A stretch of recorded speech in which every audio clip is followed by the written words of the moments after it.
1 week left before talks wrap up at the United Nations Climate Change Conference 2022 in Sharm el-Sheikh, Egypt. This year's summit also marks Malaysia sending its biggest ever delegation to COP27 with over 100 representatives. Youth climate advocate Mogesh Sababati discusses Malaysia's role in the fight against climate change on an international stage.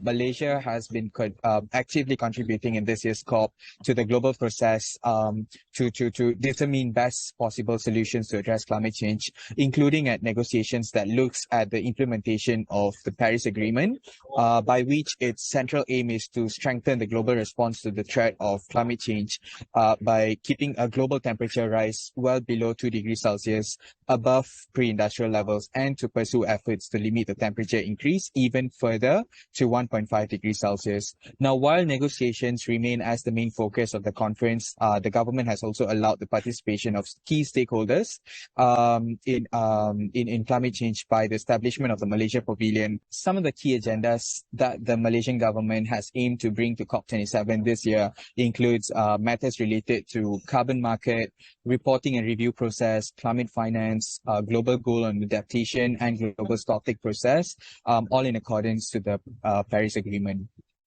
With youths expected to bear the brunt of climate change, Mogesh stresses the need for Malaysia to incorporate the youth voice in public policy on environmental issues.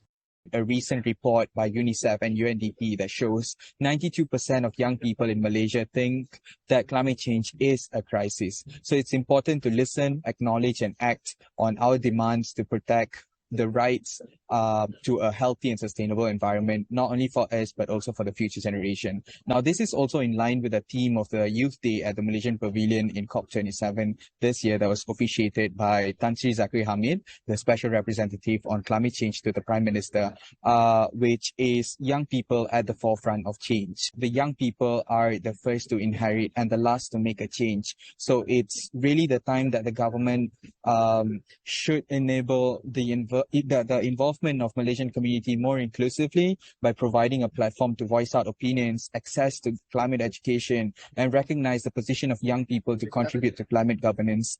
It's finally the time that the government should also recognize the youth as the strategic partner of the government in the policy making and decision making processes, which is not only able to encourage the government to do more meaningful climate action, but also to produce young people who are more aware and concerned about environmental issues and climate change.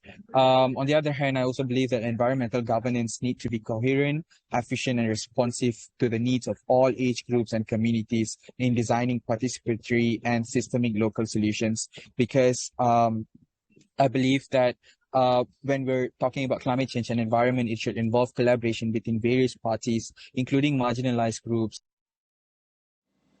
Before we leave you tonight, we want to hear your thoughts on GE15. Here is the question of the day. We would like to know, will you be going out to vote this Saturday? Share with us your answers. All you have to do is scan the QR code on the screen. The results of this questionnaire will be revealed daily. That is all we have for you tonight. My name is Cynthia Ng. Thank you for watching.